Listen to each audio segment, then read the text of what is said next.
এই গরমে যখন আর মুখে কোনো কিছুই খেতে ভালো লাগছে না, তখন এরকম একটি ভর্তা তৈরি করে নিন। প্যানে কিছু পরিমাণ তেল দিয়ে তেলটা গরম হলে এর মধ্যে কিছু কুমড়ো বড়ি দিয়ে নিন। কুমড়ো বড়িগুলোকে অনবরত নেড়ে লাল করে ভেজে নিতে হবে। চুলার জালটা মিডিয়াম হিটে রেখে ভেজে নিয়ে উঠিয়ে নিতে হবে।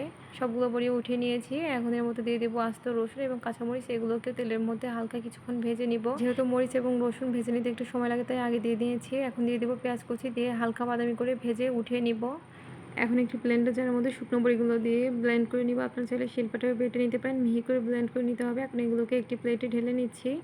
প্লেটে ঢেলে নেওয়া হয়ে গেলে এখন ওই একই ব্লেন্ডারের মধ্যে মরিচ, পেঁয়াজ এবং কিছু শুকনো মরিচ দিয়ে নিব। দিয়ে এগুলোকে ব্লেন্ড করে নিয়েছি। এগুলো একটি প্লেটে ঢেলে নিচ্ছি। এখন এগুলোর মধ্যে দিয়ে দেবো স্বাদ মতো লবণ, আর দিয়ে দেবো কিছু ধনেপাতা কুচি, আর দিয়ে দেবো পরিমাণ মতো সরিষার তেল। এখন সবগুলোকে ভালোভাবে মিলিয়ে নিলে ব্যাস তৈরি হয়ে গেলো আমাদের কুমড়ো বড়ির ভর্তা। আর এই ভর্তাটি খেয়ে বা না খেয়ে কেউই বলতে পারবে না কিসের ভর্তা। যারা জানে তারাই শুধুমাত্র বলতে পারবে। এবং ভালো লাগলে চ্যানেলটি সাবস্ক্রাইব করে দিন আর পেজটি ফলো করে দিন।